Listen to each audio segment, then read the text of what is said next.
آپ سب کا شکریہ ادا کرنا چاہتا ہوں کہ آپ آئے اس تقریب میں.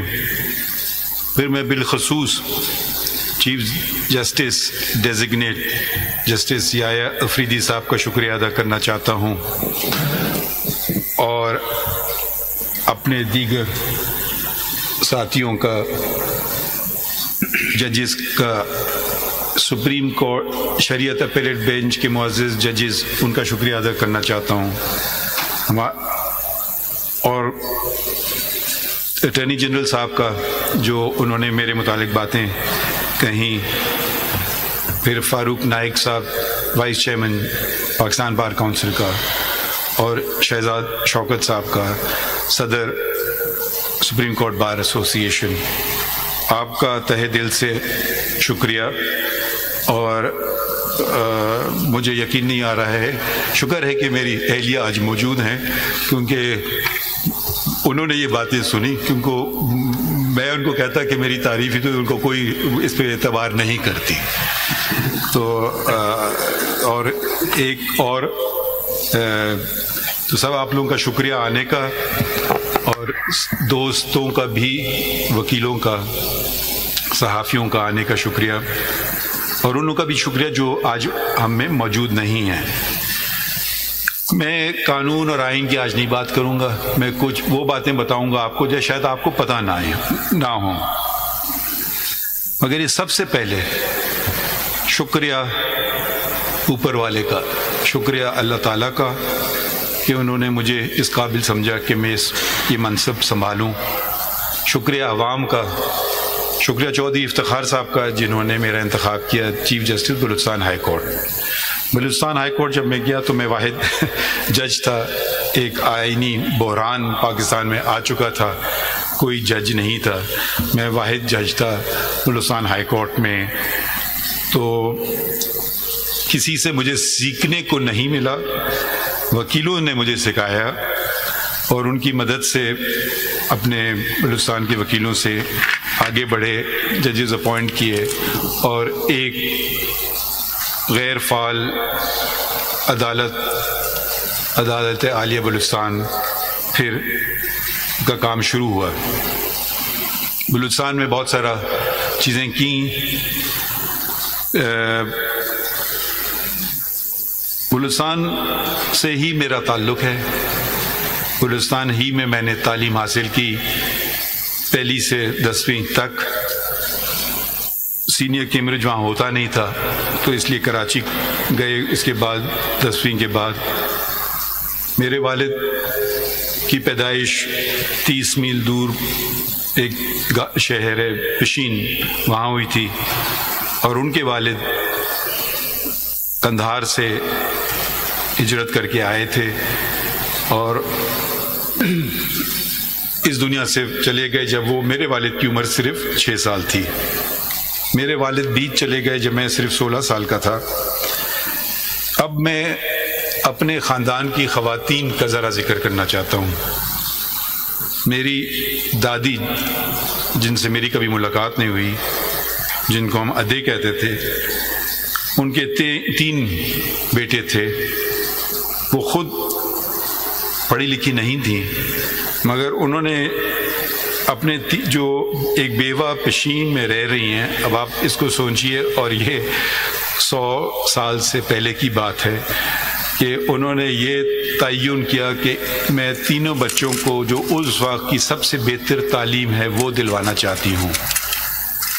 سب سے بڑے ان کے بیٹے قاضی موسیٰ، وہ ایکسیٹر کالج گئے، اور اس کے بعد میرے والد قاضی محمد عیسیٰ انگلستان مڈل ٹیمپل بار کی ڈگری لینے کے لیے گئے، اور سب سے چھوٹے قاضی اسماعیل وہ پائلٹ بنے. دونوں اپنے چچاؤں سے میری ملاقات نہیں ہوئی کہ ان کی وفات میں سے پہلے ہو گئی تھی، میری پیدائش سے پہلے ہو گئی تھی. اس وقت انگلستان جانا آسان کام نہیں تھا. آپ کو پہلے پشین سے کوئٹہ سے پھر کراچی 24 گھنٹے کا ریل کا سفر، پھر کئی دنوں کا سمندر کا سفر جو آپ کو لے جاتا انگلستان. تو میرے والد بلوچستان میں پہلے بیرسٹر تھے اور میں بھی اسی جگہ سے میں نے اپنی بار کی جہاں سے انہوں نے جس کا انتخاب کیا تھا. 4 انڈز آف کورٹ ہیں. مڈل ٹیمپل کا نام کم سنا جاتا ہے پاکستان میں, تو میں بھی مڈل ٹیمپل میں گیا. میرے والد پہلے بلوچستان کے بیرسٹر تھے اور میری بیٹی پہلی خاتون تھیں جو مڈل ٹیمپل سے جنہوں نے بار کیا, اور میں نے بھی ہم 3 جنریشن ایک ہی ان سے ہم نے انہوں نے کیا. بلوچستان میں چیزیں بہت ساری چیزیں کی. اس سے پہلے جب میں نے کہا خواتین کا اپنا ذکر کروں, میری والدہ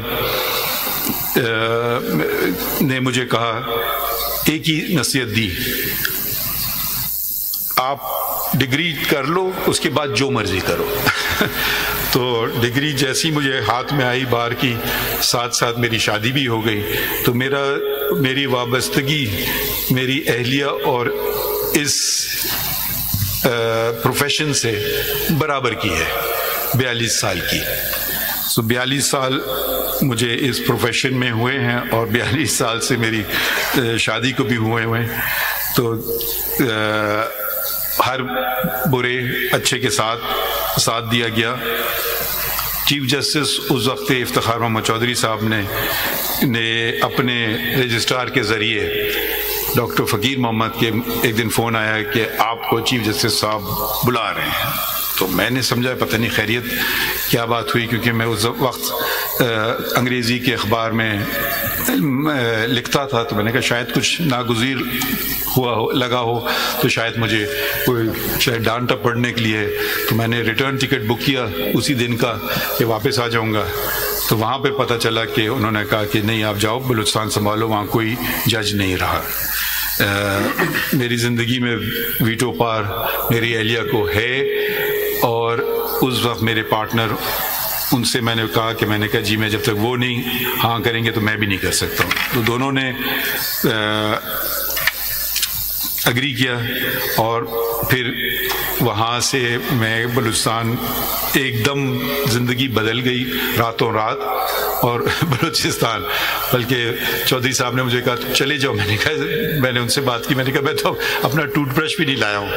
تو خیر بلوچستان گئے اور پھر بلوچستان میں جو کچھ کیا وہ خیر ہمارے بلوچستان کے دوستوں کو پتہ ہے. بہت سارے کام جس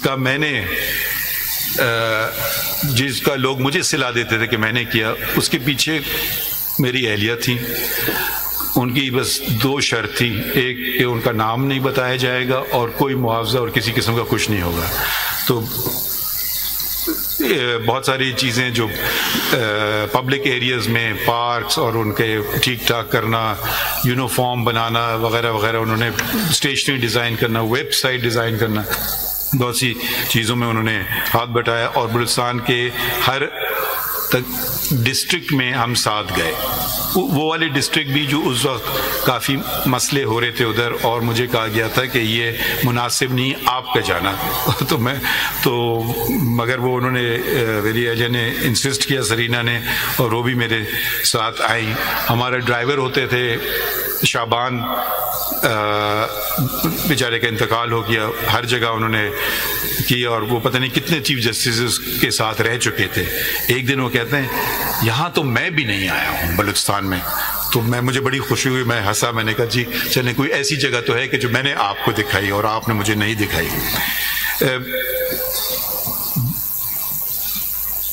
چھٹیاں میں کرتا تھا ہمیشہ جب سے یہاں آیا ہوں, کچھ چھٹیاں کم کی مگر چھٹیاں جانے کی ضرورت نہیں ہوئی, کیونکہ ساتھ میں یہاں سحر اور ان کے شوہر اسد اور ان کی بیٹی صفیہ, بیٹا سکندر اور حنا تھے. اب میرے خیال میں ہم خوش قسمت ہیں کہ ہمارے بچے ہیں اور بچے ہمیں سکھاتے ہیں. ایک دن مجھے صفیہ نے کہا کہ میرے دوست بہت ناراض ہیں مجھ سے کہ آپ نے مرغلہ ہل کی پہاڑی پہ جو ریسٹورانٹ ہیں آپ نے ان کو مسمار کرنے کا حکم دیا. تو میں اب کچھ کہنے والا تھا، اس سے پہلے انہوں نے صفیہ نے مجھے کہا، مگر میں نے ان کو کہا اللہ تعالیٰ نے جانور بھی بنائے ہیں، ان کا بھی تو ہمیں خیال رکھنا ہے، پرندے بھی بنائے ہیں ان کا بھی تو ہمیں خیال رکھنا ہے، یہ تو ان کا گھر ہے، ہم نے ان کے گھر میں داخل ہو گئے. تو یہ ماحولیات ایک بہت اہم موضوع ہے اور اس پہ ہم سب کو توجہ دینا چاہیے اور اپنے بچوں سے سیکھنا چاہیے، کیونکہ ہماری زندگیاں تو گزر چکی ہیں، ان کی زندگیاں سامنے ہیں، اور اگر ماحول ایسا نہ رہا رہنے کے قابل تو نہ صرف جانور پرندے بلکہ انسان خود ان کا رہنا بھی اس کائنات میں مشکل ہو جائے گا. میرے ایک صاحبزادے بھی ہیں ارسلان، وہ آئے پاکستان واپس، انہوں نے میں نے کہا مجھ سے کچھ نہ کرنا، انہوں نے خود ملازمت رکھی پکڑی، لاہور میں انہوں نے کچھ عرصہ پڑھایا، 75,000 ان کو تنخواہ ملتی تھی. کہ بابا میرا اس میں گزارا نہیں ہوتا. میں نے کہا گزارا کرو. پھر وہ میرے خیال میں شاید پھر انہوں نے واپس انگلستان چلے گئے، ان سے بھی میں نے کافی مدد لی. ایک دفعہ بلوچستان میں مجھے یاد ہے ہمارے رجسٹرار کوئی پوسٹ تھی 9 گریڈ یا 11 گریڈ کی، تو میں نے کہا کہ جی جب سے جو سب سے 2 ٹاپ کینڈیڈیٹس ہیں پھر مجھے ملائیے گا ان سے. تو ایک آئے، انہوں نے فرمایا کہ میں نے کیا ہے، مجھے پہلے معلوم ہوا، میں نے CV دیکھا تو اس میں لکھا تھا ماسٹر ان فلاسفی. میرے بیٹے نے بھی ماسٹر ان فلاسفی کیا تھا، مجھے فلاسفی کے بارے میں کچھ پتہ نہیں تھا. تو کیونکہ آپ کو پتہ ہے ڈگریاں کبھی کبھی کیسے لے لی جاتی ہیں، تو میں نے اپنے بیٹے کو فون کیا اور پوچھا کہ مجھے آپ 2-3 سوال بتاؤ فلاسفی کے جو میں ان سے پوچھ سکوں اور ان کے جواب بھی ساتھ ساتھ بتاؤ. تو اس نے مجھے 2-3 سوال بتائے، کیا فرق ہے، ماڈرنزم کیا ہوتا ہے، پوسٹ ماڈرنزم کیا ہوتا ہے، دونوں میں فرق کیا ہے، 1-2 اور باتیں. تو خیر وہ سوال پوچھے گئے اور وہ صحیح جواب ملے ان سے. تو صرف یہ آپ کو بتانا چاہتا ہوں کہ آپ کے ساتھ جو آپ کی مدد کرنے کو ہیں بہت سارے لوگ ہوتے ہیں.